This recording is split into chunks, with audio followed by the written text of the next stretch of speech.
Les autorités maliennes maintiennent la proposition de prolongation de la transition à 24 mois. Salut les amis et bienvenue sur Mali Koura TV. N'oubliez pas de vous abonner et d'activer la cloche de notification. Chargé de faciliter les discussions avec les dirigeants de la CEDEAO, dans ce sens, le président togolais, Faure Gnassingbé vient de gagner ce pari. Cette proposition est acceptée, mais avec certaines conditions sur lesquelles le pouvoir travaille déjà.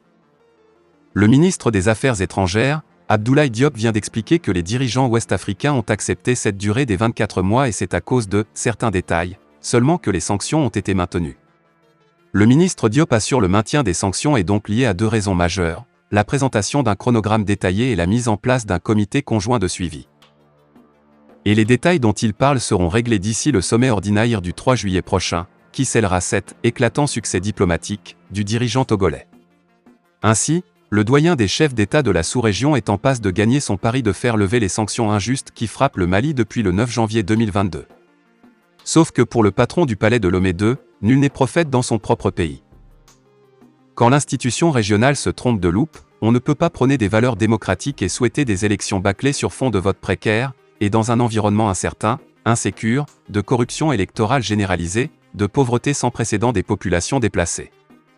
Les experts de CEA disent non et apportent leur contribution pour l'adoption des agendas mesurés collés aux réalités des pays à la rencontre du 3 juillet 2022. Un sujet qui préoccupe l'ensemble des citoyens de la CEDEAO et la communauté internationale est bien celui qui concerne la résurgence des coups d'État et le retour à la vie constitutionnelle normale dans les trois pays que sont le Burkina, la Guinée et le Mali.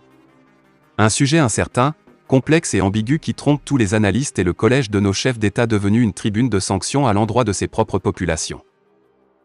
Des propositions d'agenda en catimini, des échéances non mesurées, indéterminées et pas du tout objectives, ont commandé au sein des compétences électorales africaines une analyse de son conseil technique électoral avec la participation soutenue d'experts guinéens et maliens. Les conclusions de ces travaux ont donné clairement des indications qui ont milité à cette rigoureuse interpellation de la CEDEAO sur les attentes réelles des peuples et leurs légitimes vœux de développement.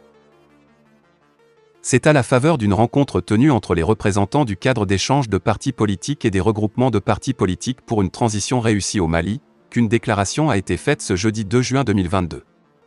Celle-ci intervient suite à une analyse approfondie de la situation actuelle, sur laquelle un sommet des chefs d'État de la Communauté économique des États de l'Afrique de l'Ouest, CEDEAO, s'est tenu le week-end dernier, dans la capitale ghanéenne à Accra.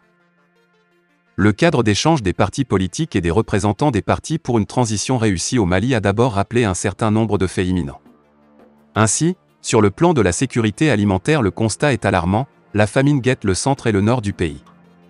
Dans les centres urbains, les prix des produits de grande nécessité ont pris de l'ascenseur, un œuf qui coûtait il y a peu de temps 75 francs CFA se monnaie dans les boutiques entre 125 et 150 francs CFA, 50 kg de sucre blanc coûte 28 000 francs CFA.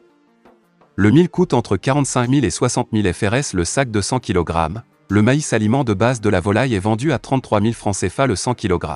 Également, la tonne du tourteau pour le gros bétail est entre 350 000 et 400 000 francs CFA le son de riz et 160 000 et 180 000 francs CFA la tonne. Celui des petits ruminants est cédé entre 2 400 000 et 250 000 francs CFA la tonne.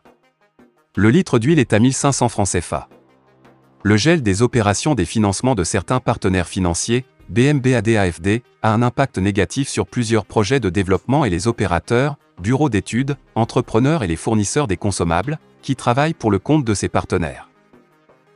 De l'avis du cadre d'échange des partis politiques, la situation du pays s'est détériorée presque dans tous les domaines, compromettant l'unité et la souveraineté du pays. Aussi, selon le cadre, le retour à l'ordre constitutionnel est la condition indispensable au retour de nos partenaires, investisseurs, de la stabilité politique, économique et sociale de notre pays et à la levée des mesures de suspension du Mali des instances de différents organismes régionaux et internationaux et la dégradation du climat social et ses conséquences socio-économiques. Le cadre déplore l'isolement diplomatique dans lequel se plonge de plus en plus le pays, l'organisation du recensement général de la population sur l'ensemble du territoire national sur une période d'1 mois et l'incapacité des autorités d'organiser les élections dans le délai imparti à la transition. Malgré les dysfonctionnements signalés, le cadre des partis politiques réaffirme son engagement à soutenir le processus de transition pour un retour rapide à l'ordre constitutionnel normal. Aussi, il invite les autorités de la transition à inscrire fondamentalement leurs actions à un retour rapide du Mali dans le concert des nations africaines et mondiales et remercie le président Faure Gnassingbé Eyadema d'avoir accepté le rôle de facilitateur pour une sortie de crise au Mali. Fin de la vidéo, merci pour votre attention.